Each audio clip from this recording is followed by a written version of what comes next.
The Scum Villain's Self-Saving System. Chapter 94. The Scum Villain's Self-Saving System. Audio source: wuxia-world-audiobook.com.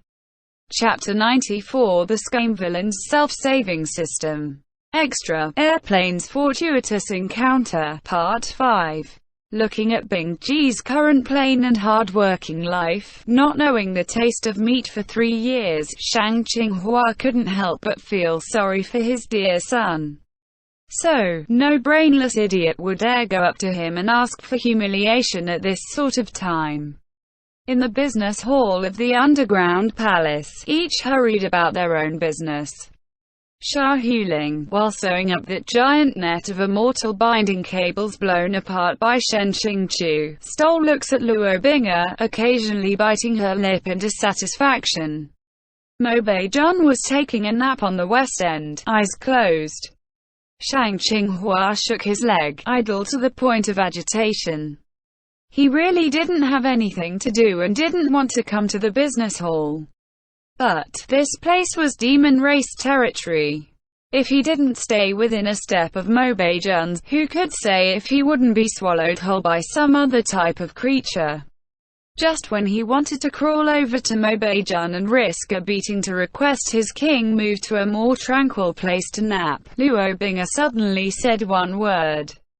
If. A hall full of demons all stuck up their ears. Luo Bing'er said, "If your heart is out of sync with a certain person, how can you make them understand your true feelings?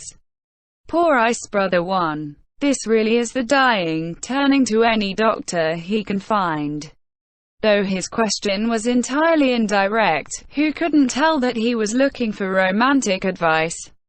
He really was going to start a serious discussion on this sort of thing in front of his subordinates. Sure enough, people, demons, should not speak of love. As soon as they did, their IQ only slid straight down. Of course, no one would dare tear down his platform and expose him directly, but this question really was too unsuited to the demon race's style. After a while, not one had answered. In fact, the answer was this easy. Even a normal person could reply. If you like someone, just tell them. Unfortunately, there was not a normal one on the scene, and other than Xiāng Tóngxiù, there also was not a person. Mo Beijun thought. With the roads his mind took, who knew what sort of understanding he had come to from the words. Out of sync? He said. Beat them up 3 times every day? Luo Bing'er made a stop gesture with one hand and said wisely, "You don't need to answer." Of everyone on the scene, the only one with an advantage in sexual relations, the only one who could be an expert in this sort of question was Xiāng. So, the others all swept their gazes towards her. The Sha Mime too, who was extremely popular in the original work, face full of WTF3, why should this old lady provide this sort of advice to the man she wants to get for herself, twitched her finely shaped brows and lips, then finally drew out a dry, "Why doesn't my lord ask the elder dream demon?"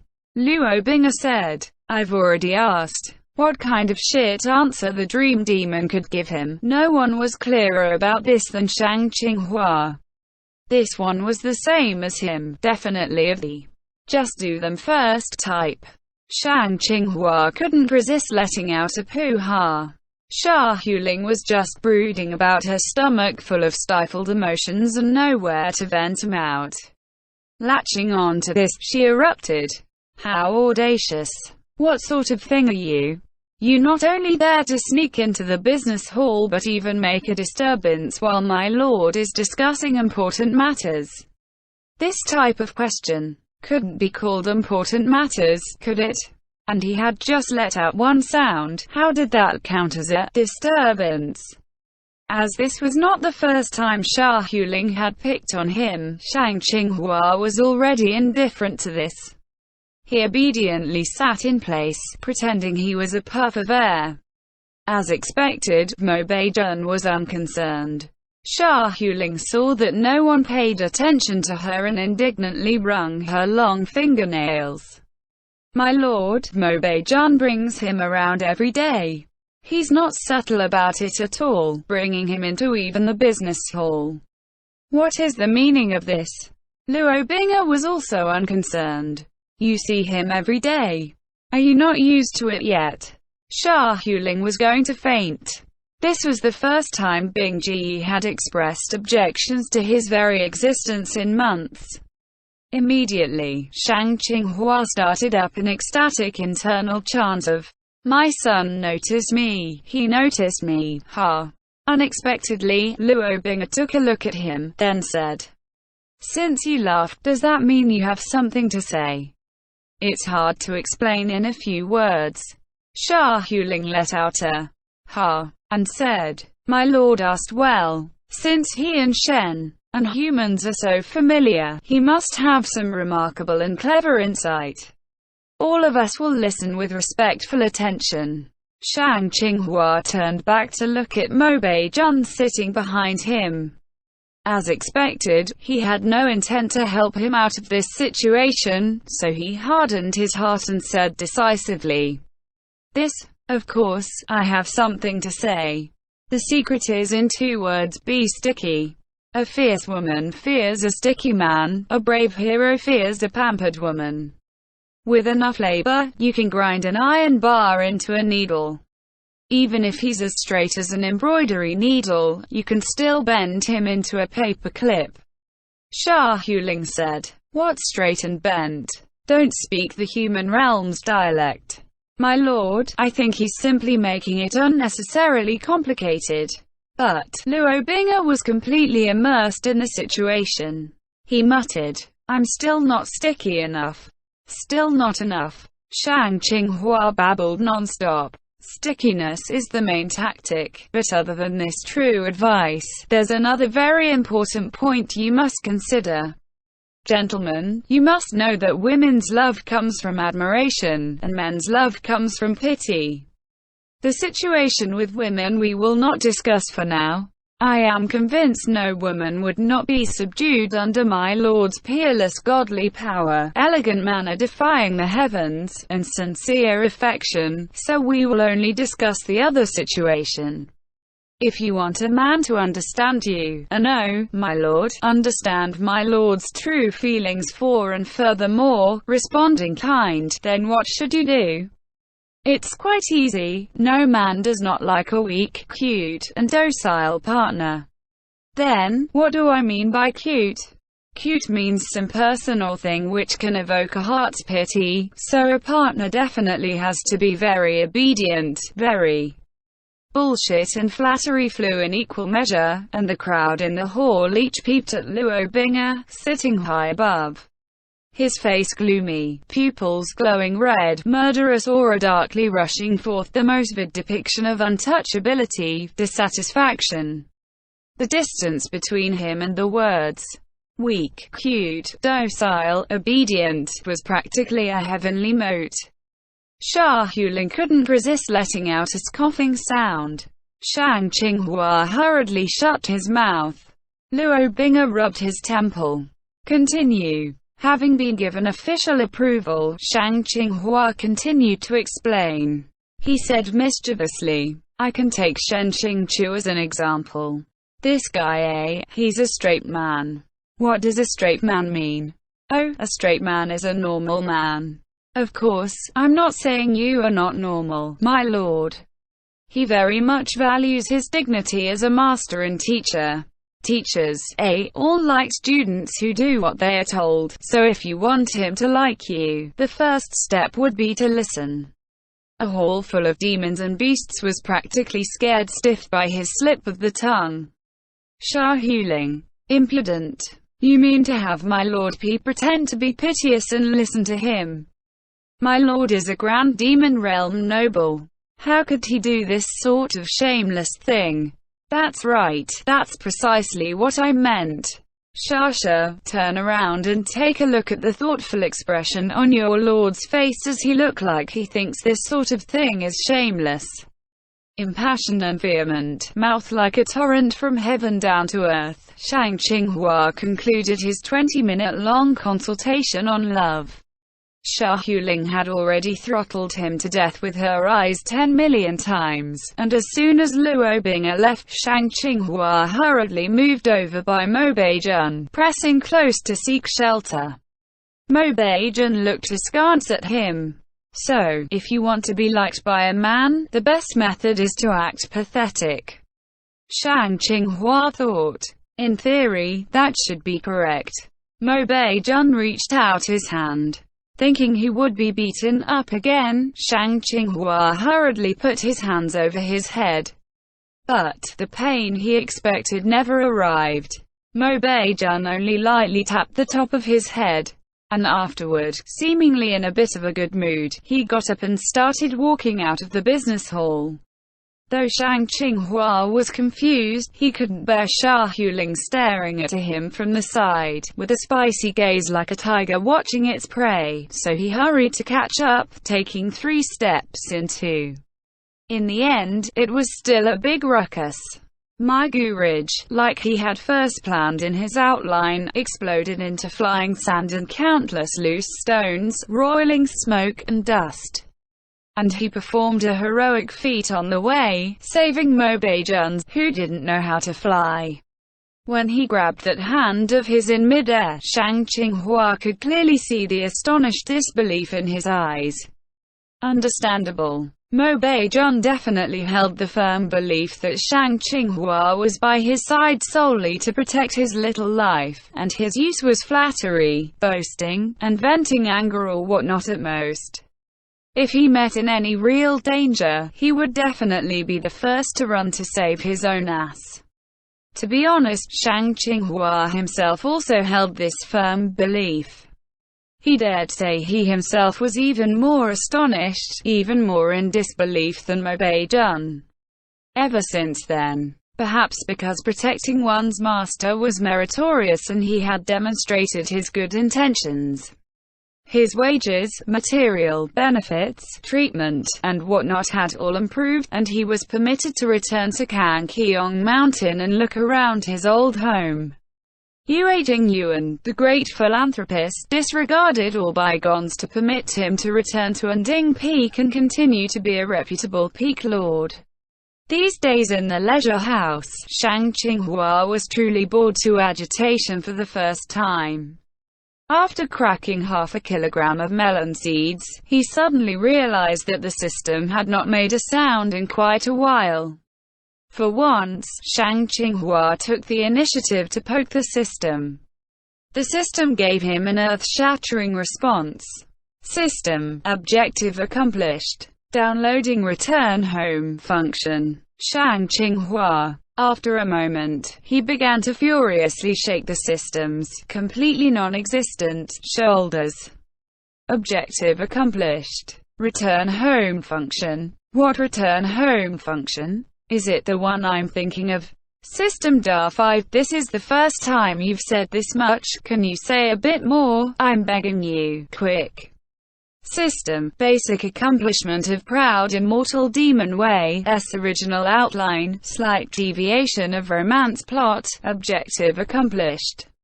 Function to return to original world, download complete. Activate return home sequence. Basic accomplishment of the original outline, that he agreed with, all the holes which need to be filled were filled. But, this slight deviation of romance plot isn't quite right. Bing Ji is gay. No, how can you say this is a slight deviation? Okay. In fact, in his original outline, Bing Ji didn't have a romance plot. He was doomed to fade away, alone and unaging forever. If you insist on adding a plotline, that's whatever, but he's wasted this many words. You mean he can return to his original world? Xiāng Qinghua's face streamed with tears. He hadn't written for so long. He reminisced on that user of airplane shooting towards the sky. Fans and haters in equal numbers.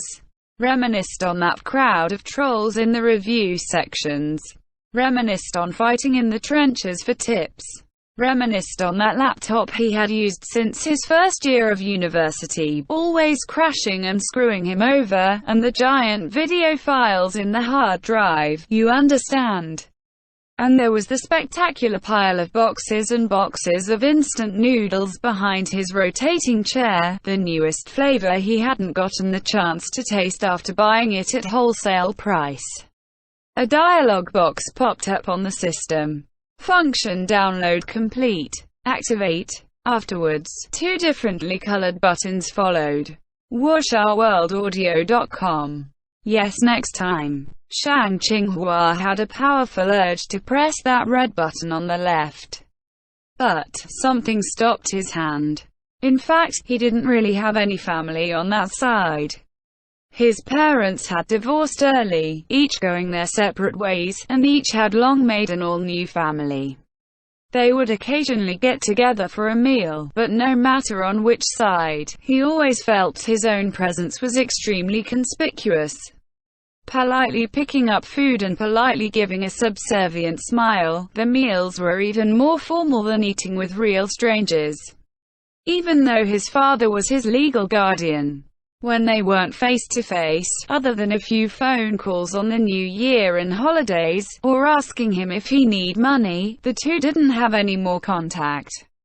Sometimes, he would even forget to ask him if he was running short on money, and he would never go and remind him. No matter where, or towards whom, all he was used to doing was giving a subservient smile.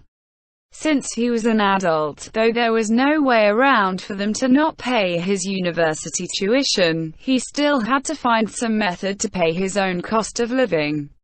And it was when he was thinking of methods that he inadvertently registered for a user on Zhengdian and began to write. In the beginning, it was purely to vent, and he wrote whatever and however he wanted. Though it was a spectacle too horrible to endure, and even getting on the shelves became a problem, he did manage to harvest a pinch of good reviews from a special crowd of people. One time, he suddenly thought to change his style and see if he could rescue his subscriptions that editors had already lost interest in. Thus came about the instant hit Proud Immortal Demon Way. Airplane shooting towards the sky had achieved supreme enlightenment. He had found his method. The more he wrote, the more of a shut-in he was. The more of a shut-in he was, the more he wrote. As a typical hikikomori, the people he had good relationships with and got along with were all on the internet, oceans and seas apart. He basically didn't have any friends like Mobei-juns, and it would likely be very hard to have them again in the future. Wait, Mobei-jun? A friend? Since when did he start taking Mobei-jun as a friend? Xiāng Tóngxiù had scared himself. And he hurriedly took another sack of Qian Cowpeak's specially produced dragon bone melon seeds and binged another 1.5 kilograms to push down his fright, and went to sleep. When Mobei-jun dragged him off and Ding Peak, blankets and all, and dragged him into the northern border of the demon realm, he had just finished his melon seeds and was dreaming, mouthful of the flavor, devouring the 1.5 kilograms he had agreed on at the start in his dream, warmly gliding. He was frozen awake. Mobei-jun tossed him on the ground, straight into the knife-like snowy winds of the northern border. His silhouette and expression were ever more severe. Though he was quite handsome, very handsome, but Xiāng Tóngxiù was already frozen and didn't have any spare feelings to carelessly enjoy his handsomeness. His tongue started frosting over as soon as he opened his mouth to grovel, so he obediently shut his mouth and shiveringly crawled up, wrapped in his blankets. An ice blockhouse suddenly appeared from the ground. AEAD. Mobei-jun set off without a word, and Xiāng Tóngxiù hurried to follow. The doors laid from ice blocks rumbled open and closed. Through the deep and long flight of stairs, there was not a person on the way until close to a sleeping chamber, where a few guards and demon maids stood, not daring to let out a sound. Xiāng Tóngxiù peeked at Mobei-jun's face. Though he was as haughty and aloof as usual, he looked somewhat more serene. He couldn't resist opening his mouth and asking, my king, how long will we be stationed here? Mo Beijun didn't move his head, but his eyes turned towards him. 7 days. Xiāng Tóngxiù was going to die laughing. Whatever, he could be right about to return and continue shooting his airplane. He might as well use these 7 days to properly bid his farewell. After all, after he returned, no one would beat him up all the time and make him be the ox and the horse, wash clothes, fold blankets, serve tea, and carry water. After standing for a while, he felt colder and colder. The Mobei clan's territory really was not made for humans. Xiāng Tóngxiù continuously jumped up and down in place to avoid getting frozen alive into an ice statue. Mo Beijun looked at him, a hint of amusement flashing through his eyes. Mo Beijun reached out his hand and pinched one of Xiāng Tóngxiù's fingers. Stop making a disturbance. It was like the chill was all sucked away through this one point of connection. Xiāng Tóngxiù felt that the cold was still cold, but it was no longer so unbearable. It was inevitable that he felt more and more rueful about the upcoming separation. More and more begrudging. Come to think of it, though Mo Beijun had a bit of a bad temper, was a bit bad at life tasks, was a bit pampered and spoiled since childhood, liked to beat people up a bit, he wasn't too bad to him. Especially now, his benefits weren't bad, his salary wasn't bad. Though the beatings were a common occurrence, only he alone was allowed to beat him up, no one else was allowed. Besides, he hadn't beat him up very much recently. Xiāng Tóngxiù was deeply worried that he already seemed to have gotten used to the fortune of his twisted lifestyle. If he really did return, and if Mo Beijun suddenly wanted to find someone to beat up, but he was nowhere to be found. Thinking of that scene, he even felt a bit of the sorrow of the actors leaving mid-play, things the same but the people changed. Suddenly, the bone-deep chill returned to his body. Mo Beijun said icily, "Return where?" Xiāng Tóngxiù finally realized that in his sorrow, he had spoken aloud his internal dialogue just like that. He really should be sorrowful now. Mo Beijun's fingers tightened, like he was about to snap his index finger in half. "You're saying you want to leave now?" Xiāng Tóngxiù's face contracted in pain, saying hurriedly, No, not right now. Not right now." Mo Beijun said, "What did you say to me? Follow my king for the rest of my life." He had said it countless times like a catchphrase. But he thought, no one had taken it seriously. After a stretch of silence, Mo Beijun said, "If you want to leave, then leave right now. You don't need to wait 7 days." Xiāng Tóngxiù started, then said, "My king, if I really leave, we will never see each other again from now on." Mo Beijun looked at him with the gaze of someone looking at an ant from 9 million feet above, and asked in reply, "What makes you think I would care about that?" Although Xiāng Tóngxiù had trained himself a face impervious to sword or spear over the years, his expression still contracted before these words. He still wanted to explain a bit, but things had played out beyond his expectations. "Mo Beijun, get out." His body suddenly flew to the back, crashing into the steel-like ice walls. The stab of pain only lingered at his back for a split second, then immediately spread into his guts. Mo Beijun didn't even lift a hand, didn't even spare a glance in his direction. Xiāng Tóngxiù's throat immediately filled with a gush of rust-flavored warm liquid. Though Mo Beijun beating him up was nearly a daily occurrence, and often told him to get out, and he should have been used to it, no other time had Xiāng Tóngxiù suffered this intense loathing and fury. Like countless times before, he crawled up from the ground, silently wiped clean the blood at the side of his mouth, and gave him an honorless subservient smile. After standing for a while, he wanted to speak again, but Mo Beijun yelled impatiently, "Get out of here!" So, Xiāng Tóngxiù hurriedly got out. Honestly speaking, though no one would know what he was thinking in his own mind, he still felt a bit embarrassed about that fleeting thought before, about Mo Beijun's and a friend. Xiāng Tóngxiù ambled up the stairs. The guards and demon maids inside earlier had all been driven out, running away even faster than him, darting out of the ice stronghold like a swarm of bees. Between coming and going, the situation had already become much different. At this time, a tilted silhouette approached down the stairs. Xiāng Tóngxiù turned his head, gaze briefly flitting across a pair of peach blossom eyes full of frosty light.